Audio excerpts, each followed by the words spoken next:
Welcome to the Movie Podium. We are on our second episode of the Movie Podium with Friends.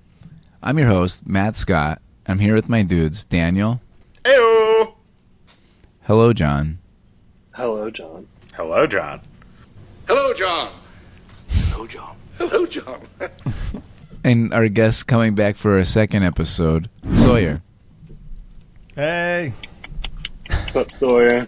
Thanks for having me back on. Yeah, thanks for coming back on. Yeah, thanks for dealing with us for 1 week and going like, I guess I'll do it again. Hey, man, you plied me with a good movie, all right? All right, well, we decided to keep going on our Batman journey. And without further ado, we present our next movie. From the sewers of Gotham, a new villain emerges. From the rooftops of Gotham, the perfect enemy. Above Gotham looms its greatest hero. Well, cheers, guys. Cheers. Cheers. Aww. Oh. We don't have an Eric sound Catwoman is really sexy. And the Penguin's really gross. And I guess Batman's in this movie, technically, yeah. Wow. Oh, my God. Well, that deserves a... Yes. Let's get into random ass facts. Let's do it. Let's go. Yes, sir.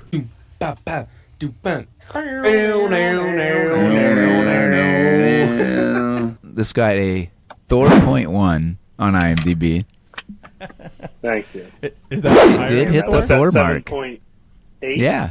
It's high. I on would Thor. not have rated it over Thor, but that's a personal opinion. It's about what I expected. I would have put it at a negative Thor.2. I'm a little Okay. biased. I would definitely put it higher than Thor.1, personally. Yeah. I me think I too. enjoyed it more than Thor, but I can see an argument either way, for Yeah, sure. I have a skewed perspective. Yeah, I think we all do, in one way or another. Right. So, one funny thing I saw was that Danny DeVito stayed in character between takes. So he was the Penguin the entire time they were filming. Method acting. That sounds Yeah. awful. My dear penguins, thanks to Batman, the time has come to punish all. So this is, I thought, really important for some of our, I assume, our conversation. Originally, the script had many plot points to set up for the unmade third Tim Burton movie. One of these was an introduction to Dick Grayson / Robin. Marlon Wayans had even signed on to play the role of Robin and actually went through a costume test. When the character was cut from the script, it was decided that Wayans would make his first appearance in the third film. However, obviously that did not happen when Joel Schumacher took over and bought Wayans' contract and hired Chris O'Donnell to play the role Ouch. instead. Oh, wow. Wow. NCIS fame. Yeah. That burns. Yeah. So I wanted to talk about how this was supposed to be a sequel and part of a trilogy. Right. And I think this movie would have been a lot better if it was setting up for an actual trilogy. And I don't know how much we'll talk about the ending of this, but having Catwoman showing Catwoman at the end and then not having that in the third one is I think takes away something. And I don't mind her coming back because yes, if you count, she had 8 lives. And so that 9 life would be, Final life. this final life. And Right. the story was supposed to go that originally they had Harvey Dent was supposed to be Max Schreck. What it was going to happen was that Catwoman was going to electrocute Harvey Dent, and he was going to turn into Two-Face. And then this third film was going to be Two-Face coming after Catwoman. That That makes would've a lot been more awesome. sense. Yeah, Yeah, that that makes a makes- lot Yeah, more even sense. better. Yeah. Yeah. Yeah. And I 'cause do Penguin- love Shrek's. Like Max Shrek's is great because it's Christopher Walken, and Yep. that's awesome. But that would be objectively better to see that kind of progression. Yeah, absolutely. That's the progression I would have liked. Yeah. And honestly, one of my biggest gripes with The Dark Knight is that Christopher Nolan doesn't do that either. He kills Harvey Dent in the second one. Yeah, that's really annoying. I mean, It's really like quick. I love the way that they build him up. I mean, he's probably one of Mm-hmm. the most compelling characters of the movie. I mean, almost more compelling than Joker. And then he Yep. just dies. He just dies. I know. I wish they would have set that up. That is really weird. Yeah, for Dark Knight, I think they should have just left Two-Face as an open question at the very Or that. like not have him take Gordon's son, none of that stuff. Yeah, and agreed. then Or you that. have the third movie be the Two-Face movie. Yeah. Yes, I completely like that agree. a lot. Yeah, Speaking of the Catwoman, Yeah. though, it's interesting you say that there has this open question, right? Like, she's supposed to be alive, and then Yeah. it doesn't. It kind of makes it to where it does feel like the Burton movies are on their own, and the other two movies Definitely. are on their own. It's Yep. supposed to be all in the same universe, but it's kind of not. The only thing is Gordon and Alfred. Those are really the only two characters that stay, like, actor-wise. Right. But what's weird is that it kept falling apart. They were going to make a spin-off Catwoman movie. Oh, And really? It kept, yeah, so that was kind of the intention there, but it never really happened until it did. They finally did the 2004 Halle Berry. That was actually still in the same kind of production. There's like a line between 1992, yeah, like where they were kind of going back and forth and rewriting and recasting and all this kind of stuff, and eventually they made Catwoman from 2004, which Oh, is it's all from that's like rough. a 10-year plus 12 project. yeah, and That then it is ended rough. up, hey man, Halle Berry got an award for that. I mean, it was a Razzie, but she got one. Didn't she show up and actually claim it in person? Yes, she did. Actually, that was one of the best acceptance speeches of any like actors awards because she like kind of owned it. She was like, "Yeah, thank you good guys." for her. One last one I had was that another draft of the script actually had Max Schreck as the Golden Boy, and Penguin was his deformed brother, and so it was like his long lost brother, and so there was supposed to be an actual tie there. Yeah, And they that would have thought got that him was more too heat, much. but it wasn't needed. Yeah, I don't think it was It necessary. did make a little bit of sense when you see their kind of character. They Mm-hmm. do have a kind of a duo kind of vibe. They do. They definitely do, and there's no real reason for it other than trying to tie together, like, hey, you do this for me, and you'll become mayor, right? Like, Opportunism. yeah, exactly. Well, Which that's- is fine, but I like that about Shrek's character. One of my favorite things about him is that he's not daunted by anything ever until the even in the end. He's just not until the last moment when he's actually like dying Yeah. does he care. Like he's always just like he gets taken down into the lair, this crazy weird penguin lair with all these like, wild people. Yeah, and he's it's just like, you know what? I'll do you one better. How about I make you mayor? Somebody stop me.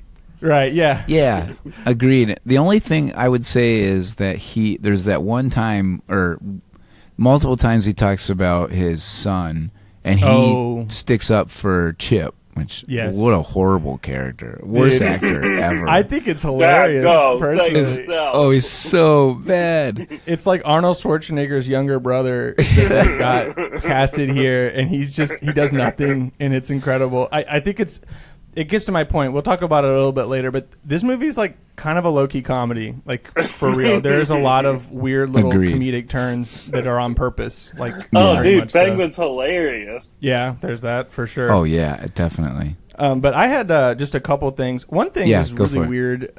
Beetlejuice, the new one, is Burton's first sequel since this movie. Which I never really thought about that, but he's not a sequel person. He doesn't like sequels, and he didn't Right. really want to do this. He was convinced to do it because Kinda he doesn't makes like sense. he doesn't like sequels. And so, yeah, I thought that was really interesting. And so, speaking of the Batman thing, you make a good point, Daniel, about how Batman is not in this film very much, and that was actually partially Keaton's choice. Like he did that. He cut like half of Batman's lines from the movie. Really? He thought that the suit itself, after watching his first Batman. He thought that the suit itself was so imposing. It gave so much of a vibe that he said, I don't really need to talk too much. The suit talks for me is kind of the idea. Wow. And it's interesting because I do know a little fun fact about the new Beetlejuice is that Michael Keaton only agreed to do it because if he had the exact same screen time from the original Beetlejuice, which is only like 17 minutes or something like that. We talk about it. Yeah. It's oh, like you 17. do? Oh, that's cool. Yeah. So that's like, once again, like what other actor out there is like, put me less in this movie? Yeah, that's kind of weird. It is really weird. And then one more thing. The Danny DeVito, there's a scene, he's method acting, and he's so scary that monkey in the movie got really freaked out and actually attacked him. Whoa. Trying to rip his Took a dick off. Yeah, it Whoa. took a chunk out of his outfit. Yeah. Really? Yeah, I saw an didn't see interview that. with Danny DeVito where he was talking to some lady, and he was like, "Yeah, the monkey went straight for my balls, and Holy shit. only because he had that huge layer of round padding Right. was he okay. Like there was What a a chunk suit. torn out of it." That suit was, oh my God, Yeah. that suit was That- ridiculous. If there's one thing that was burned into my brain as a child, it's the scene where he dies and he falls down, and he's just it's that shot of his backside just from the top down, and you're just that's sinking. that's a body. shame. That is a body if I've ever saw one. Yeah, that is a deformed individual. Daniel? I have two.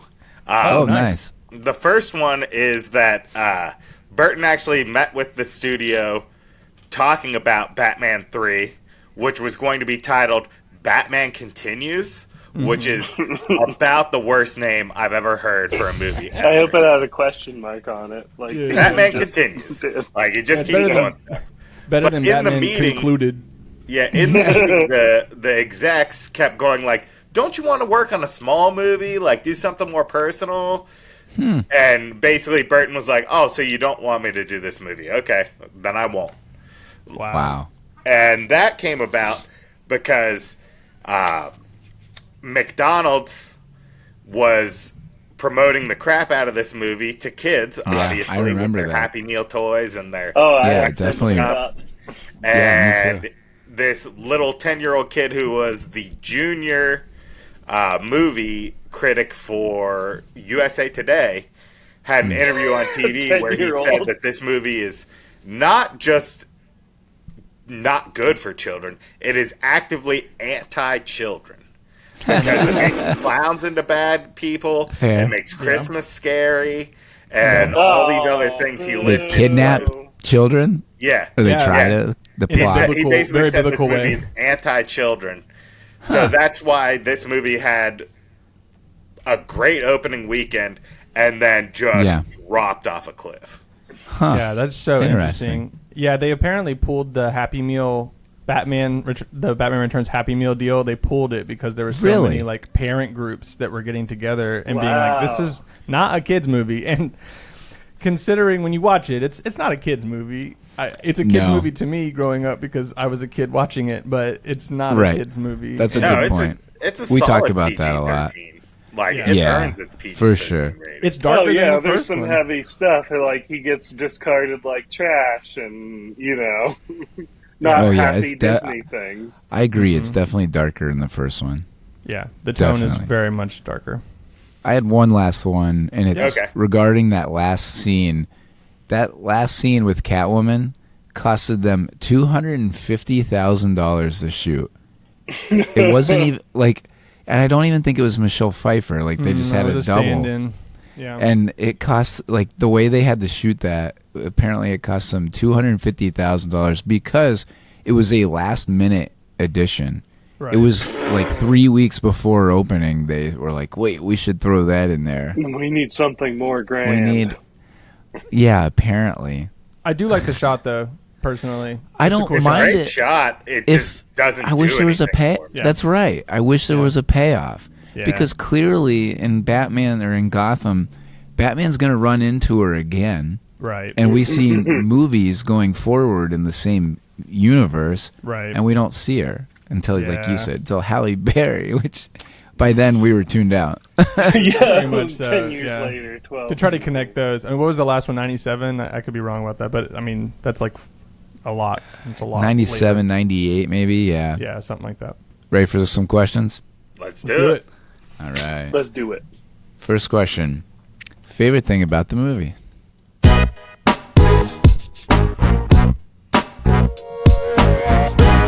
Let's go with Sawyer. Why don't you All start right. us off? I'll do it. So the obvious one that I'm gonna just like glide over is the same one from last time. It's the set design, production design. Like obviously, it's to me even better in this one. I love that dark tone. We can talk about it a little bit more, but I definitely feel like this movie. Actually, watching this again because I was just talking to you guys before about how watching this like Batman and then Batman Returns together. I don't think I really ever did that as a kid. I always just watched Batman Returns really, and the other one was just around every once in a while. I pop it in. So to kind of watch these within a week of each other, you can really kind of see the difference, and it feels almost like Hellboy, like when Guillermo del Toro did Hellboy. The first one was really kind of much more loyal to the first volume of the Hellboy graphic novel, and then the second one was Guillermo del Toro saying, I'm going to just do Guillermo del Toro style version of this. And that one actually got better praise, but the creator of Hellboy was not happy with it because it wasn't his vision.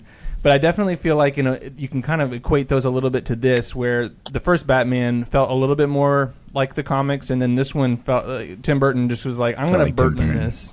Yeah, Yep. I'm going to Burton this, which I personally actually love because in a world of other Batman movies that have stayed closer to comic books, I think considering that it was so different than what you would normally see in a Batman movie, it did a good job.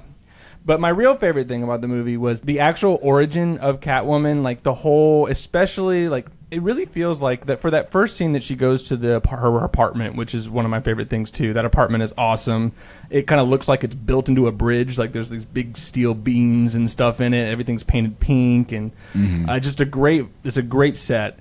But ever since she goes into that for the first time, into the point where she comes into it later after she's been killed and comes back, it feels like a short film. It feels like its own little movie within the film. And I love the kind of themes within that because it's kind of a mirrored scene. She goes in and she sees the cats. Honey, I'm home. Honey, I'm home. She sees the answer machine.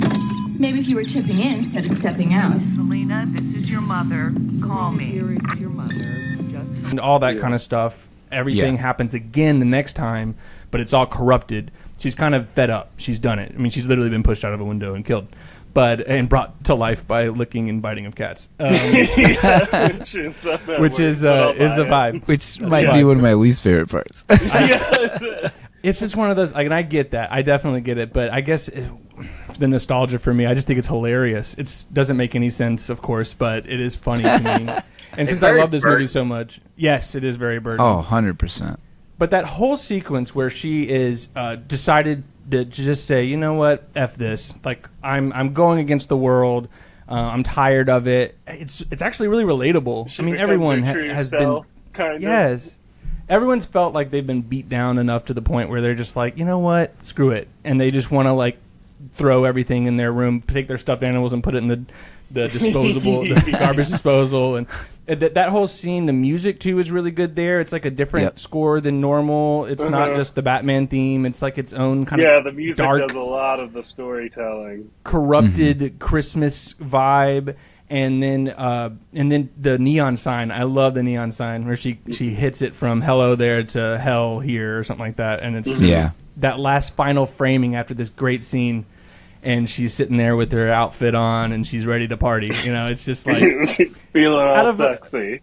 So many origin movies, so many origin scenes that we've seen over the years. That one is tight, it's effective, and you get it. Like, you really feel her transition from the meek secretary pushover to the kind of I'm done with it. Yeah. Tighter than that's really well said. Indeed. Tighter than his suit. That's right. Yeah, no, that's really well said.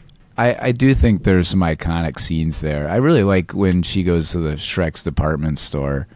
Oh, yes. That whole scene, that's such a cool scene. A lot of good quips, too. Yeah, and apparently Pfeiffer did that in one take. Whoa. Like, it was like one take. She took the whip, just hit the dummies or the mannequins. She did it in one take, and everybody that was filming just on set was just like gave her a round of applause. Like, holy shit, she just did that.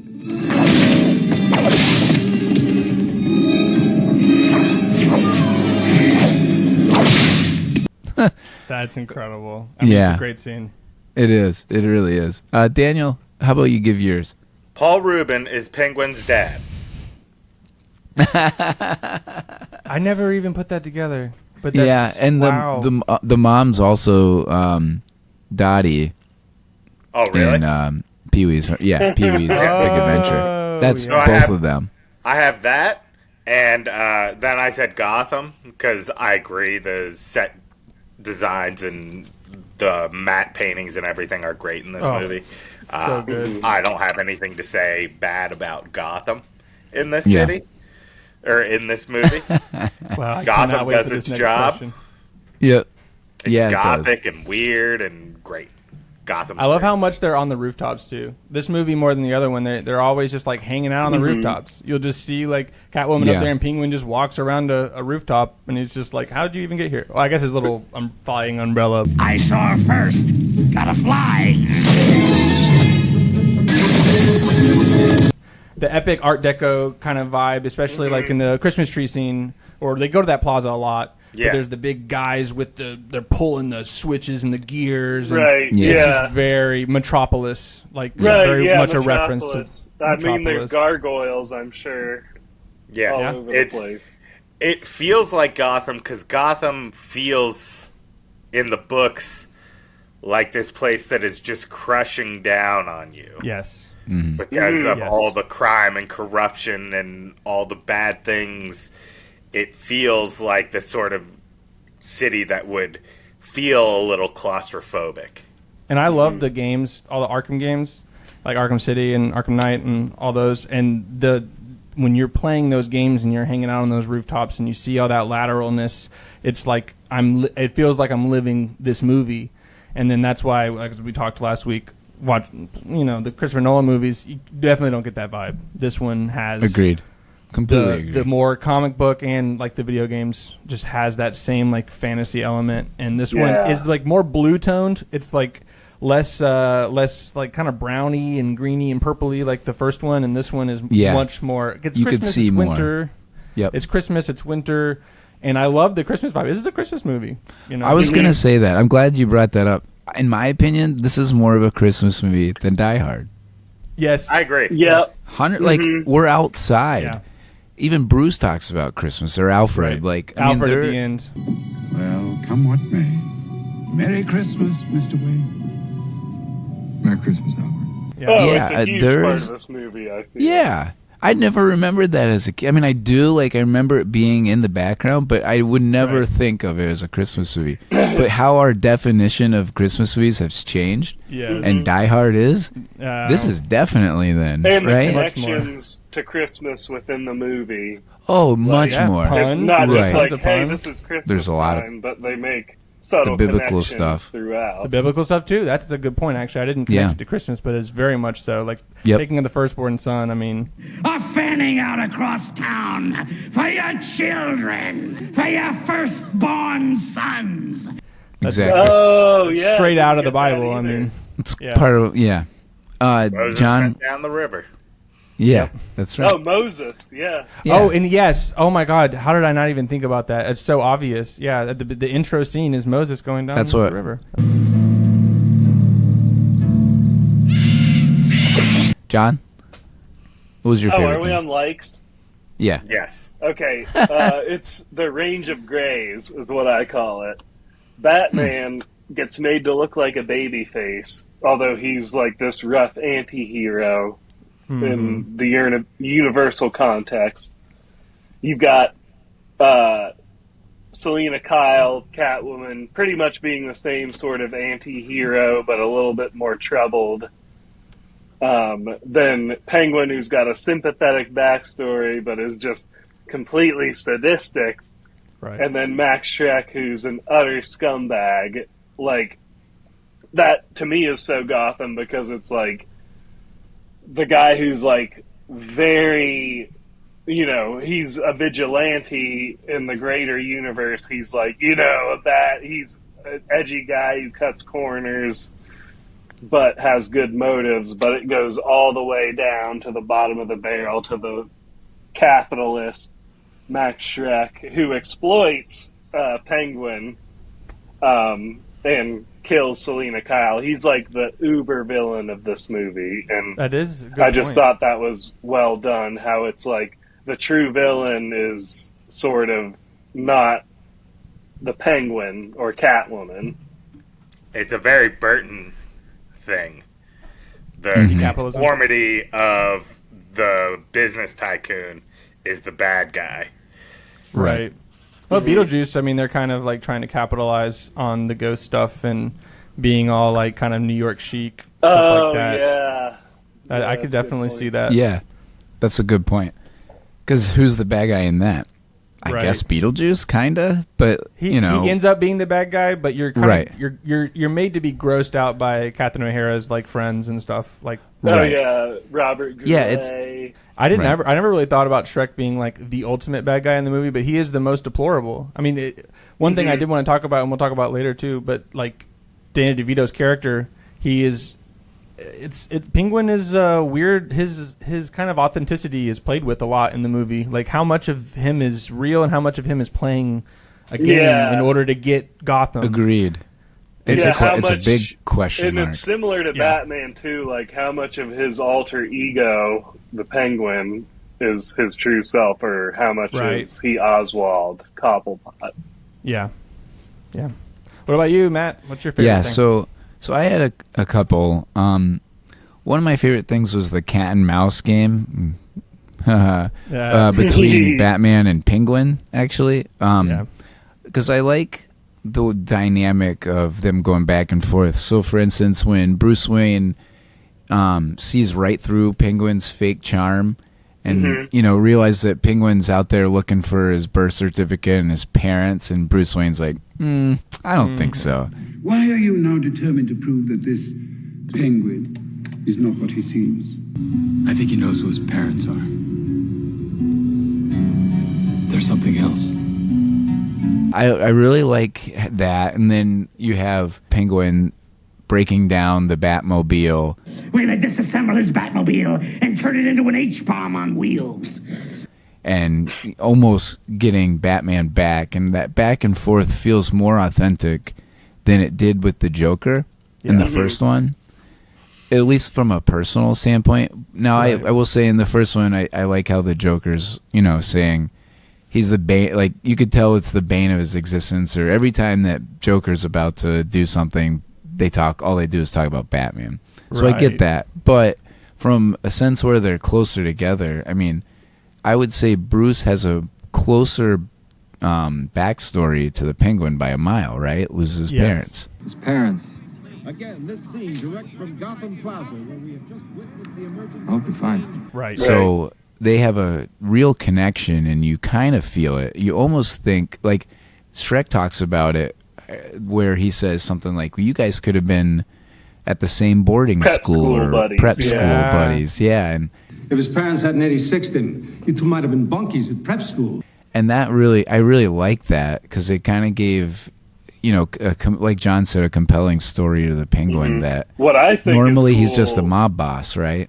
Yeah, how you said he sees through it. Like, he's like, all right, Yeah, this was see, that's what- tailored to align with me. Right. The Penguin is a very nebulous character. I know, and that who's touching him, what universe you're in. right.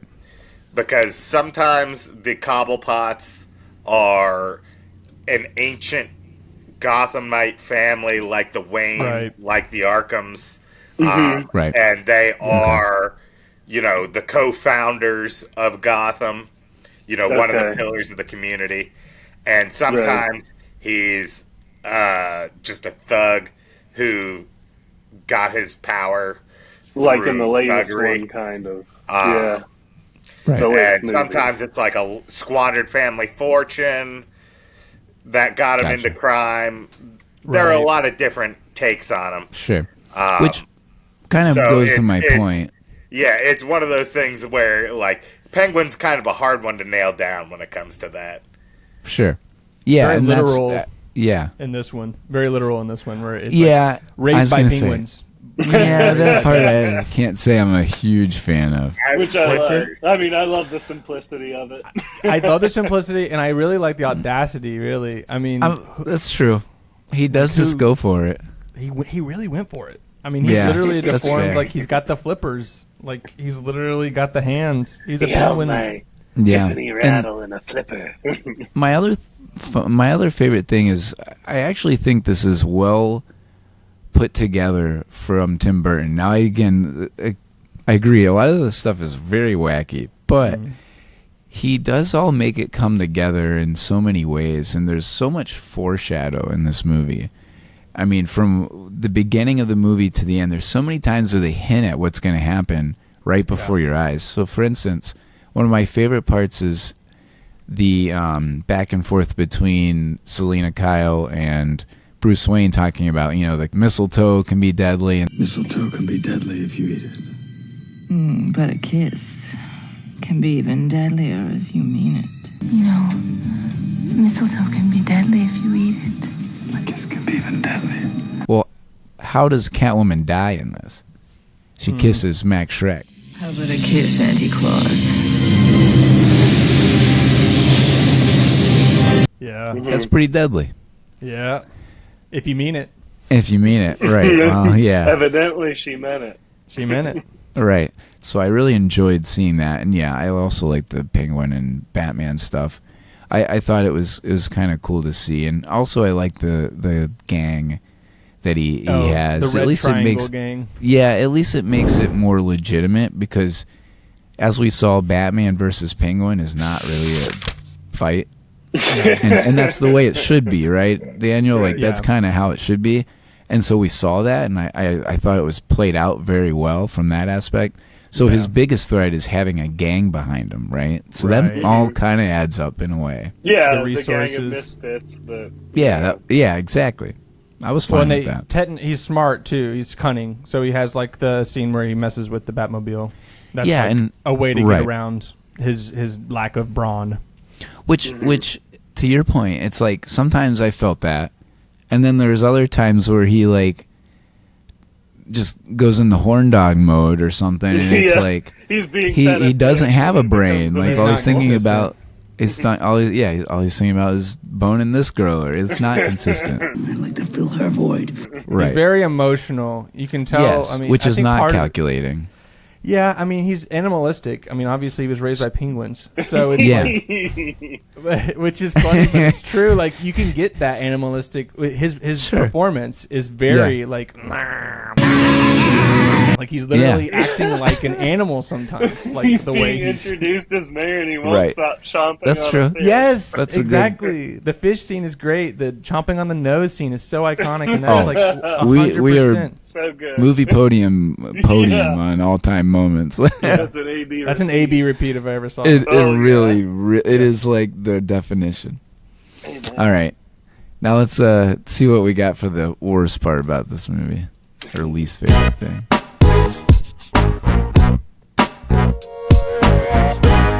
All right, I'm gonna go in reverse order now. John, well, technically me, but John. Yeah. The Penguin and Catwoman origins are just horrible. Yeah, discarded on Christmas, mind you. Yeah. By your parents Fair. because you're born deformed. Yeah, that's just about as low as it can get. And getting killed by your boss. And I feel it was a little bit, the whole like meek and mild secretary type was a little bit like forced as far as the like Catwoman character. But she really came back and fucking, took it the other way by being a sexy badass on the other side. If you will. Yeah, femme fatale. Oh, yes. I think that like the writing maybe is not like great there as far as like plot wise. Like it is a little like obvious to do the meek secretary, but the acting, she did so good in the role that she like made it she made it work, but I totally agree that on the basis of like a script level, probably. And there's, I mean, once again, the humor, like this scene, I never picked it up as a kid, but the scene where she's like reading from the computer when he catches her, and she's like, it's all really interesting here. You know how like the power plants, a plant in name only, and it's really sucking power from Gotham and not providing it. And it's very obviously a joke. Like, yeah. This is all very interesting. I mean, about how the power plant is a power plant in name only. Instead of generating power, it'll sort of be sucking power from Gotham City. It's like, you've exposed my whole plan, haven't you? Right. So the writing is like bad there, but I think it's on purpose. It's kind of campy. Yeah. Oh, I mean, and she does really knock that out of the park, too. Like, she makes, despite that bad writing spot she's in, right. I think she owns it. Mm-hmm. Yeah. All right, let's go to Daniel then. I watched this movie 1.5 times this week. So I really tried. I do not like this movie. It is not a movie made for me. It is not a Batman movie, number one. It is a villain movie. It is a Tim Burton movie about weird people that he wanted to make. It is Penguin is weird. Your table is ready. May a couple pop. Yep. Shrek is weird. Hey, you won't regret this, Mr. Shrek.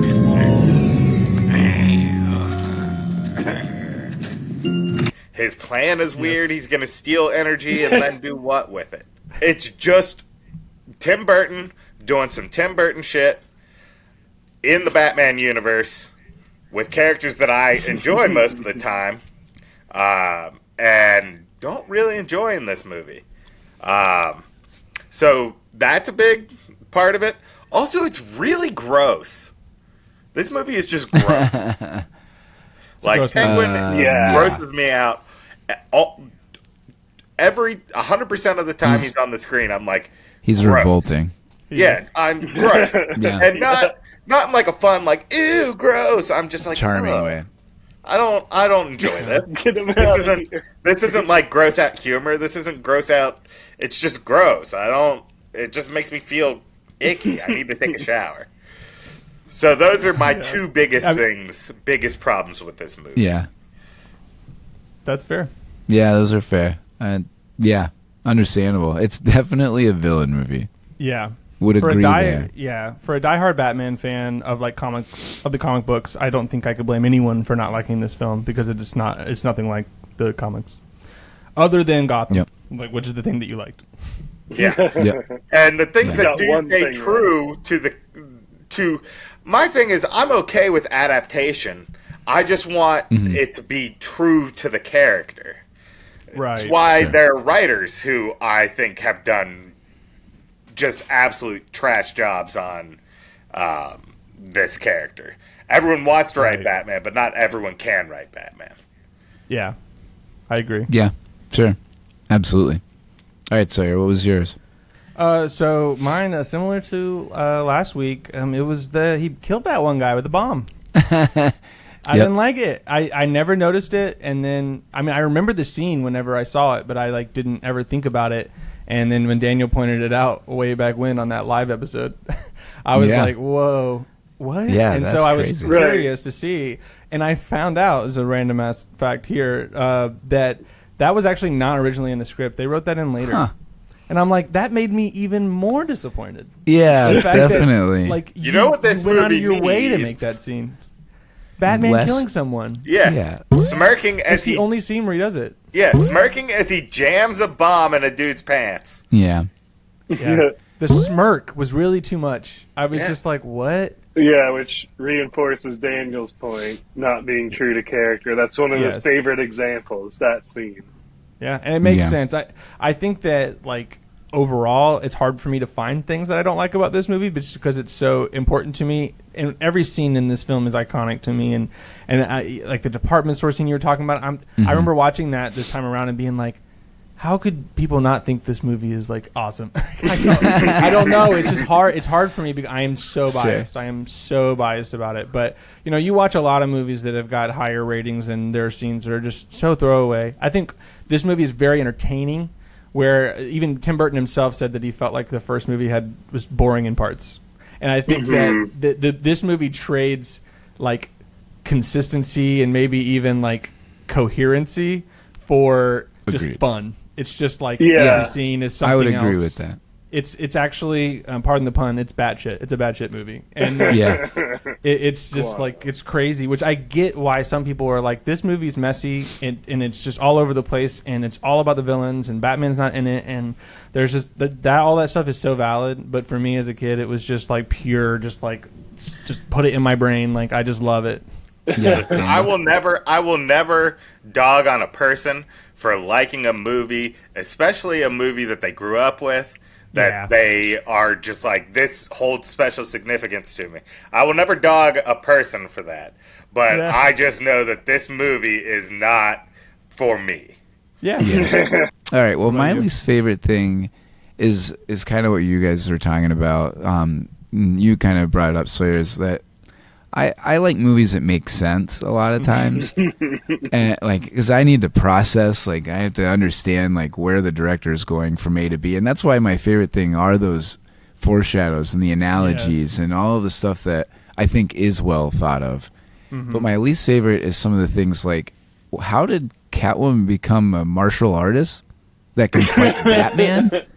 She went from secretary, and I'm okay with the Madam in Distress to being a badass. That's cool to me. But I need to see that there was like a time where I don't even care if it's watching Kung Fu, Daniel? Training montage. Somehow she was I was going to say, you're a montage man.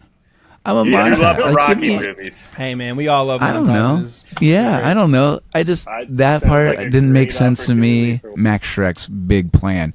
I love big plans. And I was like, oh, he's going to steal the energy and do what with it?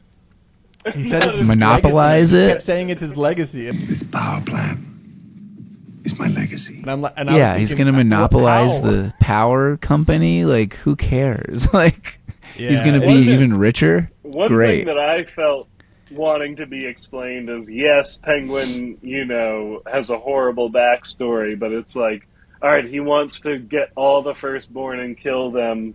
Why? Like, I mean, just for revenge, right? Yeah.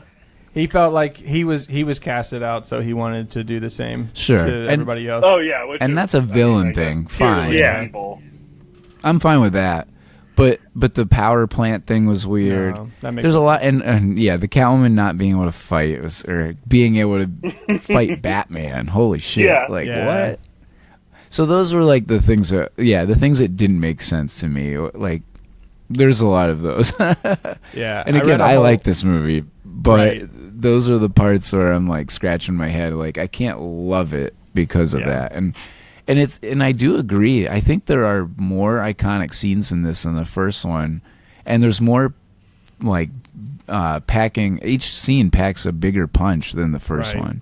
But I actually like the simplicity of the first one, and like him hanging and swinging, like those like real minor things or minutia of the movie. Now that I'm kind of older, I feel like that hits better for me. Yeah, those little touches. Because I grew up saying this was my favorite. Right. And now I don't know. Like now I would say maybe. Well, I don't know. I mean, Daniel and I have talked about it. For me, I don't know. I know Daniel's changed his answer. So like that kind of stuff. Yeah, it's interesting to go back and watch these now. I mean, I think there's why we do it. Right. There's definitely a kind of a give and take, because I thought one thing that Daniel said last week that really just like I would never really thought about it, but the Alfred, the whole dynamic between Alfred and Bruce is great in the first one, and it's just not Alfred's in the two scenes. Alfred's in the scenes in the movie. Like like we were talking about last week about how Bruce Wayne doesn't come on the screen until 17 minutes. I clocked it this time. It was like 34 minutes. Holy shit. That's in a crazy. 2.5 hour long movie or a 2 hour 20 minute long movie, and Bruce Wayne isn't even in the movie until like 34 minutes. That's pretty wild. And what's funny is like the one scene that I really like with Bruce Wayne is when he's with Michelle Pfeiffer on the couch. Yes. I like that scene. But I also like when they're leaving and they both tell these like cute stories. No, you know what? Let her know that not in some kind of dumb, be my girlfriend kind of way. I will relay the message. Could you just make up a sonnet or something, a dirty limerick? One has just sprung to mind. And that's the moment when you realize that she actually does have feelings for him. Like she's as much into this as he is. And I love that scene. I wish there was more of that. Yeah, I think. And there's just not.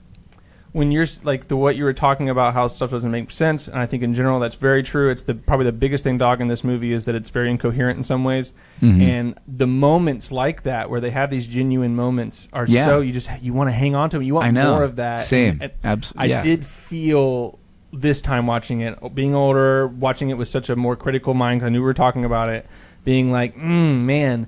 I think as a kid, those scenes were bigger to me because I was a kid, and so I was like, yeah, the movie's got plenty of stuff where they're talking about the concepts and their relationship with each other, but it's like there's really like 3 scenes, but they are good scenes, and I do think that this movie is better in concept than it is in execution when it comes to the narrative. Like the way that they talk to each other about like we're the same, cut right down the center, and like they're both like kind of psychopaths, and their duality. That whole scene, scene that you're talking about, they leave and they're both. It's a great dual scene of them like getting ready to go out to scrambling to get into the other character. Yeah, I think it's to do the same thing to meet each other again, basically in a new way. Yeah, she's like it's pretty hot. Chaos mode, and he's like it's also once again humor. He's got his bat suits like they're like suits like a real suit in the closet. Let's meet up again in leather. It's the same suit like 10 times in a closet, and I'm just like, that is obviously a joke. Like this is not.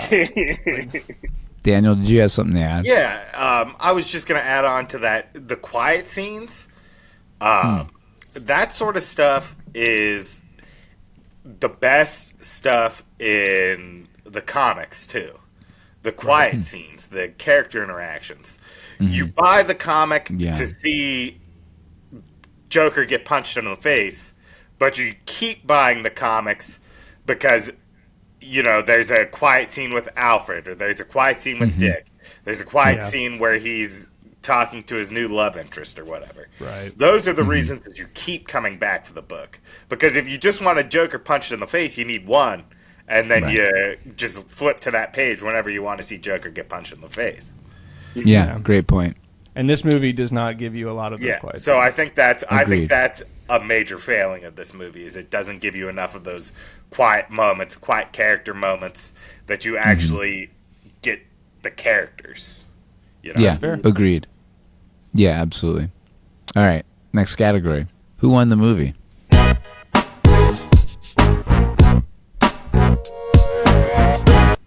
All right, I'm going to go first. I said Alfred won the movie because Bruce did not die.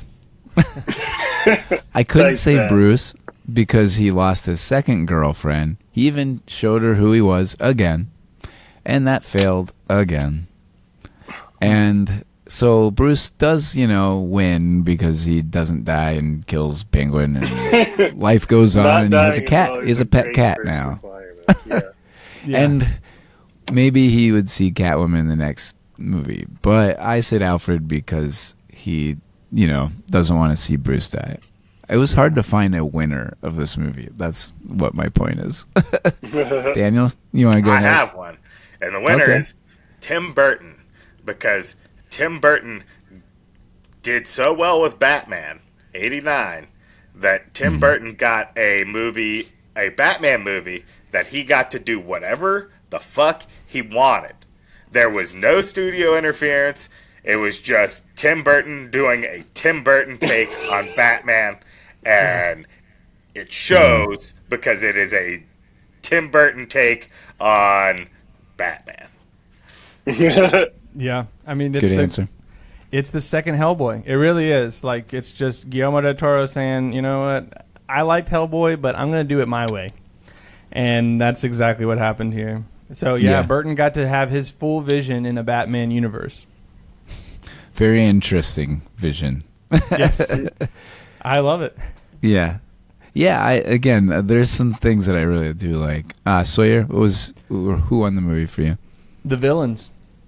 Both of them. I mean, they didn't win in the movie, but like this movie is about the villains, like you're talking about, and I really think that it is some of the best like made villains in a comic book movie like ever, because they're so dynamic. They have a lot to them. Both of them. It was kind of hard. I wanted to say Danny DeVito at first, just because, I mean, this is his best role. I mean, I don't know, we're skipping to the podiums, but I mean, 100% like... I don't think we disagree.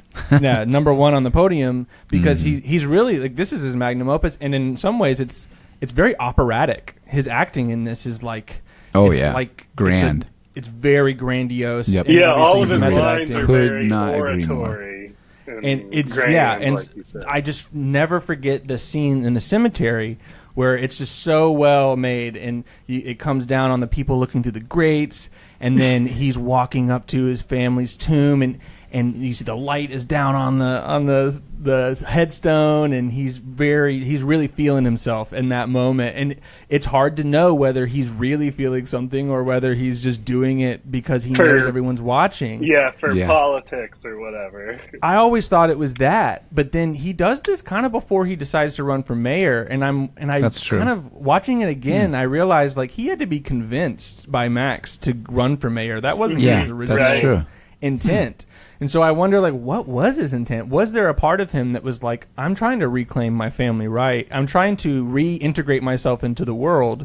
And I think that there is like a glimmer or a shimmer of genuine desire to come back to society. But the issue is that he's grown up, raised by penguins. He's an animal. Raised by penguins. Excuse me, I'm a feral bird man. Right. In the end, he's just too different. And so vindictive. He hates the world. He wants to be a part of it, but he hates them. He resents them for not allowing him to be a part of their world. And so when he comes in, I think he really was enjoying that spotlight, and I think a part of him was enjoying that everybody was watching him because he's been kind of forgotten for so long. But a part of him too is like, am I finding my place? Is that what this is? And that scene shows that. And I really love, like, once again, it's just this kind of the way they break down the villains. And I also had a hard time. I wanted to say Michelle Pfeiffer because this is also probably one of the best roles she's ever done. And, like, her acting in this is incredible. And I've seen her acting in some other movies, and it's not nearly as good. So it's like she really hit something with this role, and you can feel it. And I do just think that all those, like, you guys made a great point. I didn't even really put Bruce Wayne and Oswald Cobblepot together like that. I mean, it's pretty obvious. Max talks about it, like you said, boarding school. But all three of them are like locked in with each other. Yep. And that's like another great scene where finally Batman and Oswald talk for the first time, and they're like kind of like, hey, they're like kind of shouldering up, and then all of a sudden they look over, and Catwoman's comes flipping out of the department store, and it blows up, and she's like, meow. Yeah, I think that is the turn of the movie. That scene is like, all right, we're in Act 2. Right. Like, once they all meet, I think that is Act 2, and then I think it just goes crazy from there. Yeah. Everything is set up exactly to hit in that one moment. And I love their dynamics all together. And even the poster, look at the poster. It's one of my favorite posters ever. Just all three of them lined up in a row. Yeah. And it's so beautiful with the blue and the white. It's so stark, and it just shows like this is what this movie is about. It's about these three characters and how they interact with each other and how they're similar to each other.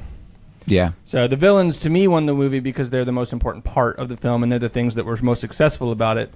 And I totally understand why that would make you not like the movie. Yeah, definitely. Absolutely. I do love that John? poster. It's an all-time. Yeah, it's a great poster. It is. Yeah, it's had that freaking VHS. awesome. Yeah, it was Tim Burton for me.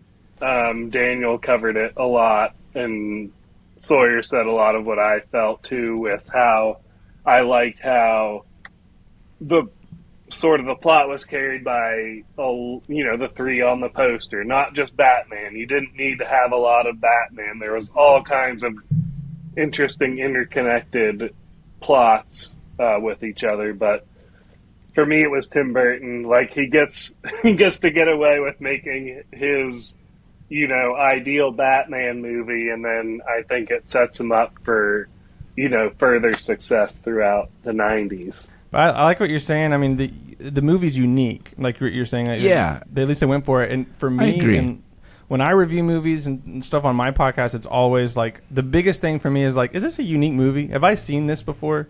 And a lot of times, I live for the parts that I've not seen before. Yeah. And this movie it really went for it, and it's going to make people who are diehards and really want a certain vision mad. But it also, if you like really just batshit movies. Yeah, I think that's a really interesting point, because I see both sides. I think we all do. That's what's kind of cool is, like, if you're looking at this as a Batman movie, it's not there, right? Mm-hmm. It's not what I bought the ticket for. Right. Exactly. Right. I completely agree, right? Yeah. But I do agree that it is pretty unique. It's definitely a swing. Yeah, it's a swing. Yeah. It's a big swing. A big swing, and he hits what he wanted to do, but it's just not my bag. Yeah, agreed. So I have to give it up for Burton doing exactly what he wanted to do, but it's just he didn't make this movie for people like me. He made this movie for Tim Burton. Yeah. People with his twisted, I gotta respect that too. Dark whimsy for yourself. Which Edward Scissorhands isn't really my bag. Right, and I love that movie.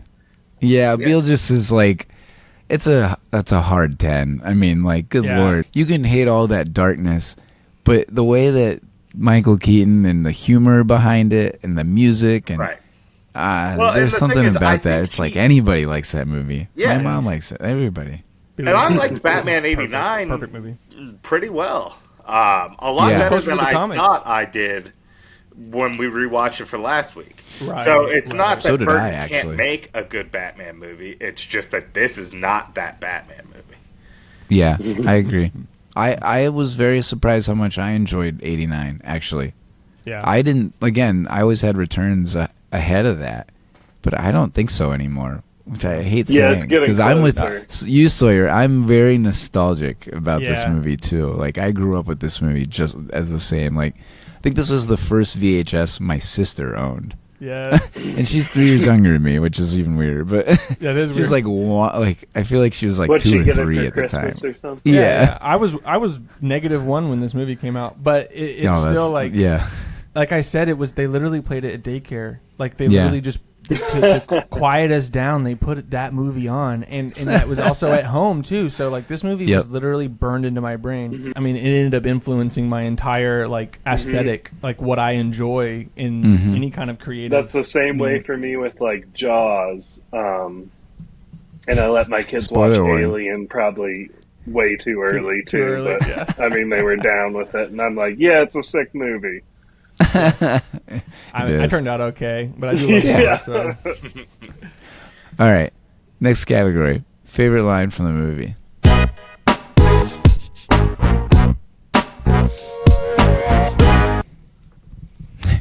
Well, who wants to take the low-hanging fruit? I'm not going to do it. I've got another one. All right, John. All right, I'll take the low-hanging fruit. Is it mistletoe can be deadly if you eat it?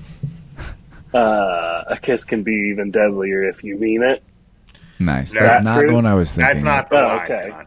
But that's a good line. That's one of my favorites. Yeah, I there is a very for specific repeated lines that show up with significance. I like that line a lot. I love how it revealed, like, they basically said the inverse and figured out who each other were, their alter identity. And then I have another... when you all go, I have another alternate for just my funny line of the movie. I think that could be the low-hanging fruit. Sawyer, what's your favorite line? I had a bunch, so maybe you guys should go, and I'll see if I can clean up. All right, that's fair. Daniel? The party never stops on Selena Kyle's answering machine. Party never stops on Selena Kyle's answering machine. Classic line. It's a line I could use all the time because my messages are either spam or work calling me and going like, hey, you want to work? Can you work? You could relate to that for sure. I like the line where she says, "I'm a woman and can't be taken for granted. Life's a bitch. So am I." I'm a woman and can't be taken for granted.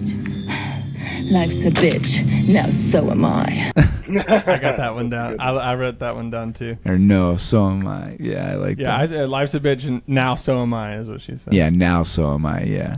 There was definitely, I mean, it was written by a man, so it's hard to say. There was definitely some, female empowerment here. Resentment for male treatment of her. I mean, maybe a little too surface level since it was written by a man, but it does feel good when you're watching it. At least from my perspective, you're like, yeah, man, I'm with her. I'm like, yeah, dude suck.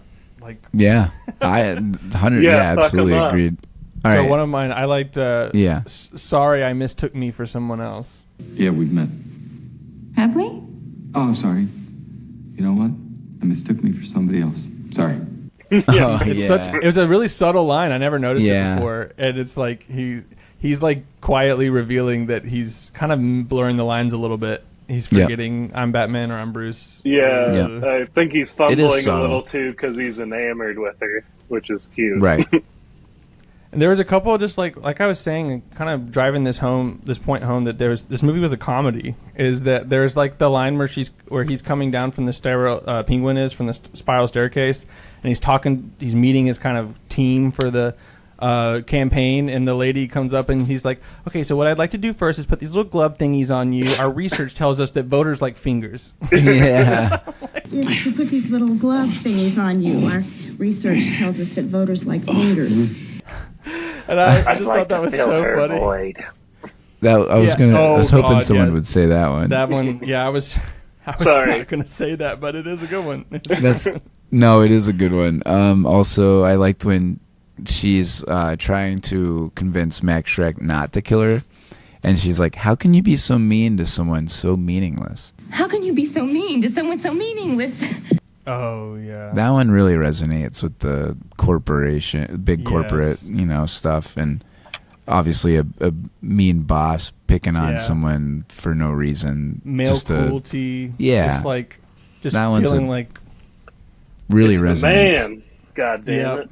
Yeah, well, exactly. I didn't even realize the thing that makes her scream on the answering machine when she comes back is some ad that's basically saying like, "Smell, your boss. Take this thing, and your boss will love you." And it's like, he'll want me to keep his hands off of you, and it's like, oof, that does not. I mean, it's not meant to, but it's like, oof. We're just calling to make sure you've tried Gotham Lady perfume. One whiff of this at the office, and your boss will be asking you to stay after work.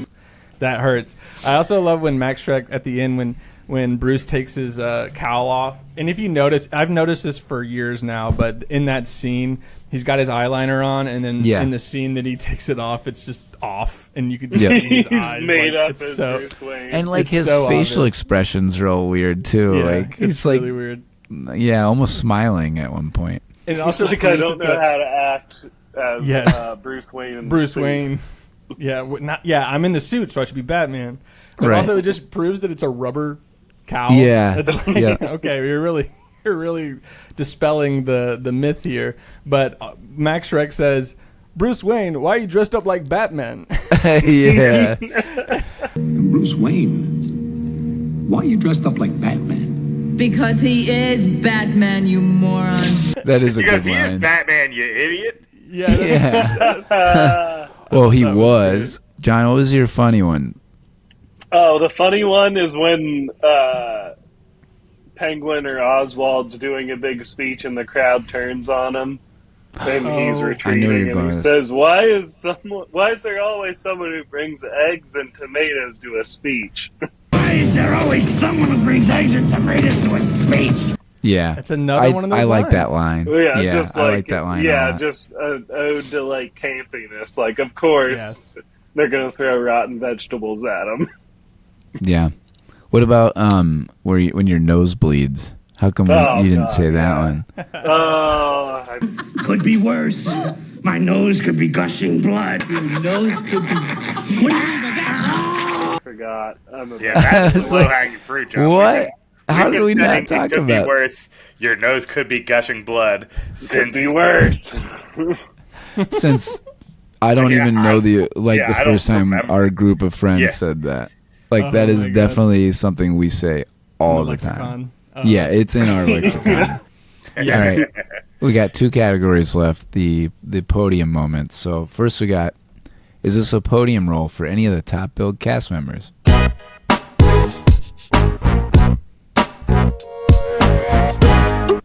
So first we got Michael Keaton, which I know we talked about in the last Batman. And from a role standpoint, I would say yes. We talked about it. He's Batman. This is in there, right? I don't think there's any bickering there. Too. Yeah, we don't need to get into that. No, he's Batman. We've been over that. It is his role. Yep. Probably his biggest.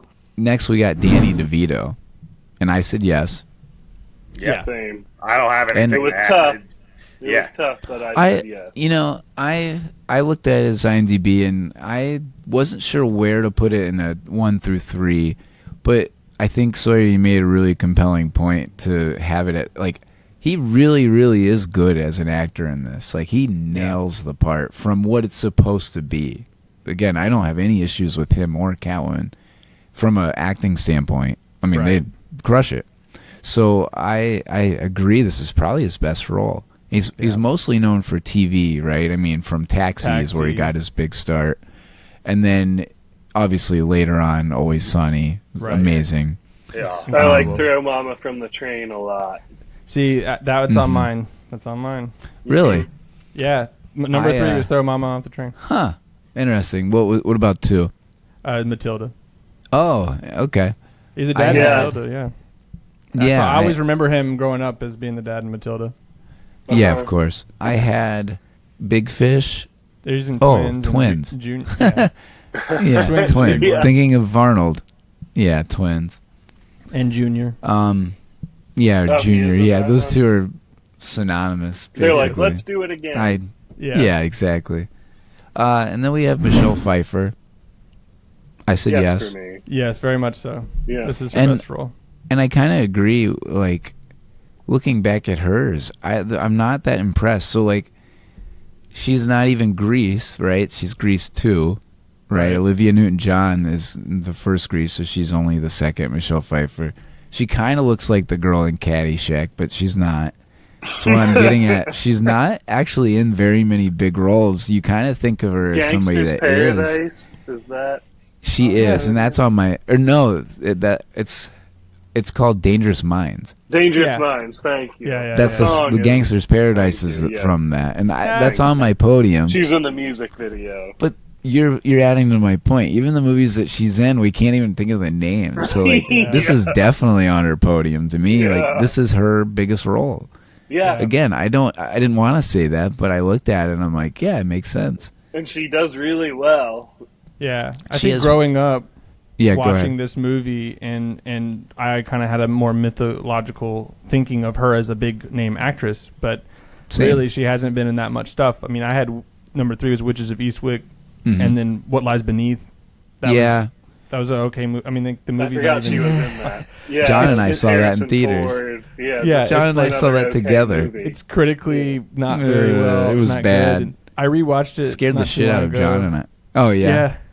When I first watched it, I liked it, but rewatching it with my girlfriend, you could see the twist like a mile away, and it's like a super long movie, and it's just like whoa. But I mean, she's the main character of the movie, and it was a big film at the time. So John and I were scared shitless when we first saw that, but we were in 6th grade. We saw it in the theaters bathtub when we were scene kids. was super scary, that's it. Where she pops out or something. There's a pop out scene. Yes. She also. Yeah, jump scare. She also was in The Fabulous Baker Boys and actually had an Oscar nomination. That's her only one. Whoa. So I had her. Had one? Movie. That's amazing. Yeah, she has one.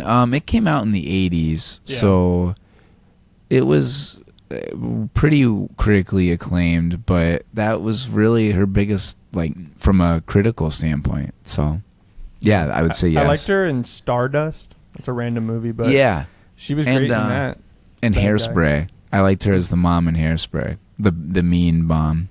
Right. But she wasn't, like, once again, not like leading woman. No. She's not that very often. And even in Batman Returns, she's kind of a Vicky Vale replacement. She's like They even like talked about Vicky in the movie. Right. Yeah. Yes. There's Kim Basinger, and then they were like, okay, well, let's not have Vicky come back. Let's do Catwoman have another blonde. Yeah, Yeah. somebody's got to be Batman's love interest. Right. I think she did better, in my opinion, than Vicky. Yeah, I agree. Yeah. But she is technically kind of a second, you know. Yeah, Would I agree. like her character more. Vicky Vale was so just sort of blah. Like, yeah, she Basic. was like a smart lady and everything, but Right. Selena Kyle has got all these interesting, crazy aspects to her that make her Layers, interesting. stuff like that. Yeah. Yeah. And then last I had Christopher Walken, What is that supposed to hypnotize me? and I said no. Oh, We have two interesting. no's. John? I had him, yes, but as I went down the line, it was getting harder and Sorry. harder, particularly with him and Danny DeVito, who have a big resume. But I still kept him on there because he plays such a big part in the movie for me. A lot of other movies of his I like, he's kind of just shows up in little parts. Yeah, like Joe Dirt. Joe, That's oh my on my God, podium, he's so good in Joe Dirt. Joe Dirt. Oh, he his has a Joe Dirt great role? line in Yeah. that one. Oh, he's Hey. so good in it. You're talking to my man all wrong. If you say it again, I'm going to stab you in the face with a soldering iron. And That's trust a me, really good I one. am not an impressionist. That is a line that in my friend's lexicon we used to say that all the time. We'll stab you in the face with a soldering iron. That was a big one. Yeah. I said no because it's not an Oscar role, and he has 2 Oscars, which is crazy enough. Yeah, he's 2. His biggest role is The Deer Hunter, Yeah. which is a no-brainer I've for never 1. seen it, Got that at but I number 1, should. yeah, for sure. And then I had Catch Me If You Can at Yeah. 2 because he's so good in that. Oh, We're yeah. gonna No, watch it's that definitely on there. Oh. on our Spieled Timber. And then I had as Frank White in King of New York, which is an awesome movie, and he's like a mob boss kind of thing. Yeah. He's the King of New York. There's another one that he won an Oscar for that I didn't even mention. I kind of forget now. But so yeah, he has 2 Oscars. So I didn't it was even hard know that, yeah. from that side, and then from the memorable side, I went with Catch Me If You Can. So Did you know that he worked with Tim Burton again?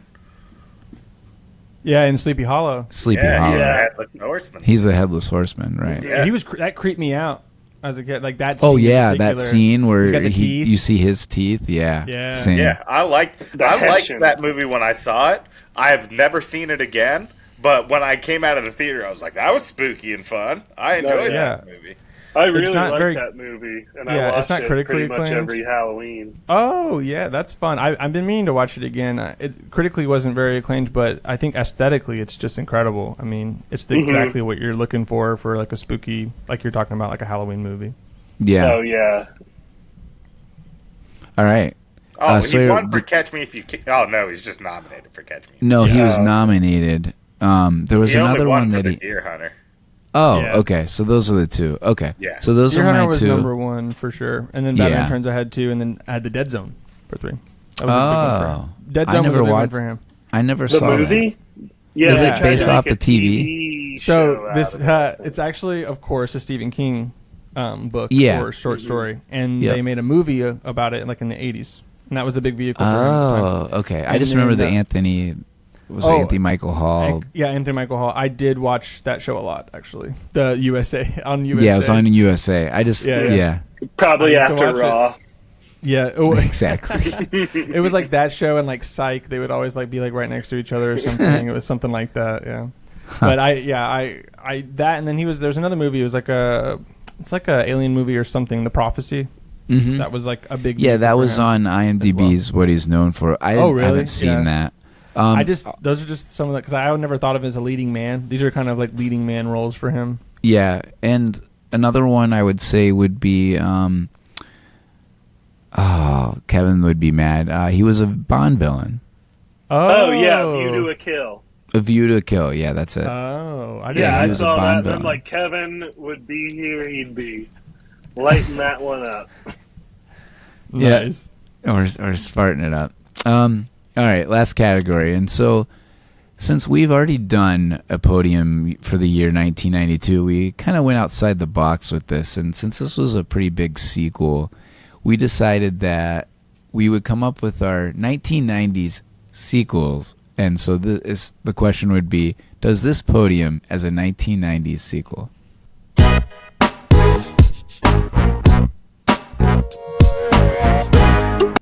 All right, Sawyer, why don't you go first?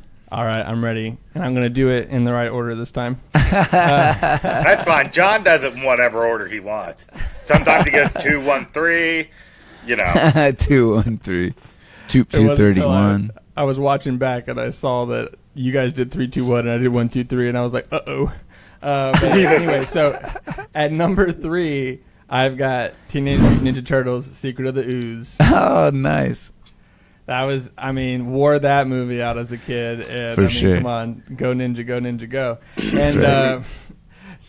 so that was definitely a big one for me. I don't know if it podiums of all time. The next two definitely are. I guess it's debatable. Number 2, this one I think is undebatable, is Terminator 2. It's probably going to be Nice. on a few of these, I'm sure. Yep. Like T2 is one of the best sequels. It's like a prime example of a sequel being better than its first movie. Yeah. Yeah. It takes everything that's good about the first one and keeps it, and then it adds more stuff that's also awesome. Yeah. It just It's pushes like the a envelope in pretty much fully everywhere. cooked version Yeah. of the Yeah. first. It's like not only is it a sequel, but also just as a movie, it's one of the best like sci-fi action films of all Yeah. time. So Yeah. it's like Agreed. we're gonna definitely give you Amen. that one. And then this is obviously personal. Batman Returns, number 1. Come on. Nice. Nice. But once again, we've Somebody talked about had to at make it on Number one.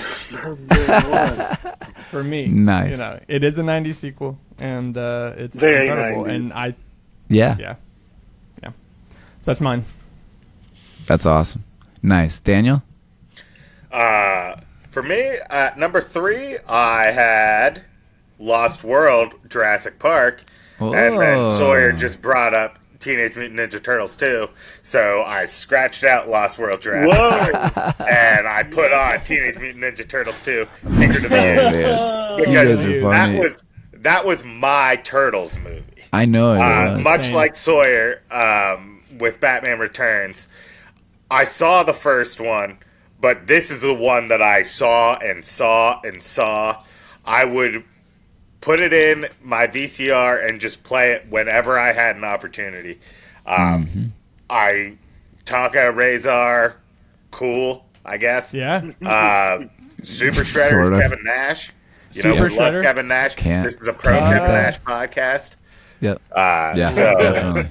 Yeah, so Teenage Mutant Nice. Ninja Turtles 2 Secret of the Ooze, you are entirely right, Sawyer. Oh, my God. At I number love it. 2, I have T2, Terminator 2, Judgment Nice. Day. Oh, my It is God. I know you're- absolutely, we just talked about it. Great. Yep. And at number 1, It's not squeaking Batman in, Returns. I have Back to the Future Part 3. Nice. I was wondering. I knew if you were someone going You're would number do that. one? Yeah. Back to the Future Part 3 God is damn it. my second favorite in that series. It is one of my favorite westerns of all time. Even though it's a sci-fi comedy adventure, all that stuff wrapped into one, but it does the western tropes in a fun way. It's not too long. A lot of westerns are long-winded. This one isn't. Or feel long. Yeah. We're feeling It doesn't do that thing that a lot of those westerns do where it just lingers. Yep. Agreed. So it's Back to the Future Part 3. Love That's it. awesome. John? All right, my number 3 is T2. Reason being that it's kind of barely a 90s sequel. It came out in 91. The next Terminator movie wasn't until the 2000s. It was And the part of next a real Terminator big movie was franchise. trash.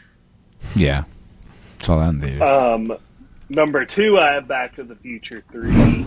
For similar reasons, solidly a 90s movie, but it's wrapping up in a very good way the trilogy that started in the 80s. But, I mean, it's very hard to succeed not just once, but twice on a sequel and wrap it all up nicely. Yep. So I give it a silver for that. And then number 1, for a lot of personal reasons, I have Batman Returns. Nice. My boy. Also because it was, you know, sort of the core of a true 90s set of sequels, the whole Batman movies going from Batman 89, still not a 90s movie, but up through Batman and Robin. Yeah. Nice. Batman Wow. Continues? This is, yeah. Well, this is interesting. I struggled with my third choice. So a couple we didn't mention. Addams Family Values. We had Mighty Ducks 2, which I really liked as a kid. Rescuers Down Under. You know, for me, Major League 2 was kind of up there. Is Black Sheep a sequel? Basically. But I went with my gut, and I cannot believe you guys said this. My number 3 is also, and I shit you not, I had this before, was Terminator 2, Secret of the Use. Terminator 2, Secret of the Use. Teenage Mutant Ninja Turtles. The crossover we all didn't know we needed. Yeah, crossover. Turtles and actually, what's weird is Turtles in Time, or the third one. I mean, sorry, the third one. They do go back. There is some time travel shit. But yeah, Turtles. Secret of the Use. Amazing. For all the reasons Daniel, I mean, you guys are talking about. I mean, yeah, the first one's still my favorite. But I grew up obviously a dork ninja. I mean, you can see the Ninja Turtles behind me. Oh yeah. So that when it clicked, and I was like, oh duh, I gotta say this, even though I know like it's not very good. It's still very entertaining. I have watched it somewhat recently. It's definitely the better movie, but nostalgia has just blinded me. And Turtles. Oh my god, it's so good. Vanilla Ice. Much in the way Batman Returns has.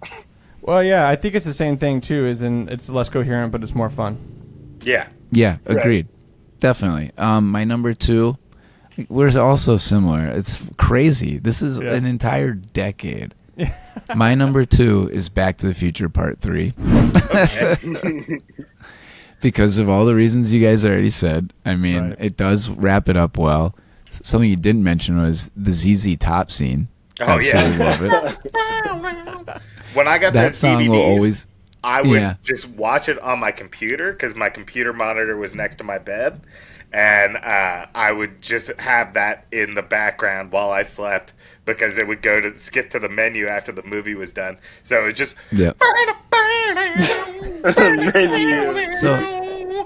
So like I think what this tells me is, you know, like I think we went with the franchises we grew up with because those two, I mean, those two franchises are two of the biggest ones in my childhood. I mean, Daniel and I went and saw all 3 Back to the Futures in a row. That was one of the coolest things we'd done. Yeah. Whoa. Because it was syncs awesome. in theaters. Yeah, it was awesome. And it syncs up so well the way they end and start at the same spot. The end of the first That's one so definitely cool. Is beginning of the second. And then my number 1 is not a franchise that I am a huge fan of, but how could you not, in my opinion, say Terminator 2 is number 1 for me? Wow, and again, number 1. It might not be like my favorite, but at the same time, it has to be the number 1 for me because I think it's so good. It, like you said, it takes a good movie and makes a great movie, and probably one of the best sequels of all time. And then, so thankfully, they stopped say making it. Terminator stuff. Yeah, that was it the last the one. Greatest thing. They were like, we don't need to do this anymore. Right. I like some of them. Yeah, I like the Christian Bale. Good. I was gonna say I like Salvation. I did not like 3. I do like Salvation, but yeah. So that had to be number 1. So how close were we? That's crazy. Yeah. We all had that is really wild. a variation. I mean, those were the 4 out of the 4 movies that we had on there. Also, It's for a very if you see here, I have Doc audience. Brown with Oh my God, Michelangelo. yeah, I see it. Oh my God, that's so funny. There's my foreshadow. Yeah. Oh yeah, you know you love those. All right. Well, thanks for tuning in. Please like and subscribe on YouTube, Spotify, Apple, wherever you get your podcasts. Thanks, Sawyer, for coming back on. We enjoyed this. It was a blast. And same. Well, we'll see what we come up with next. Later, guys. See ya. Peace. Bye, everybody.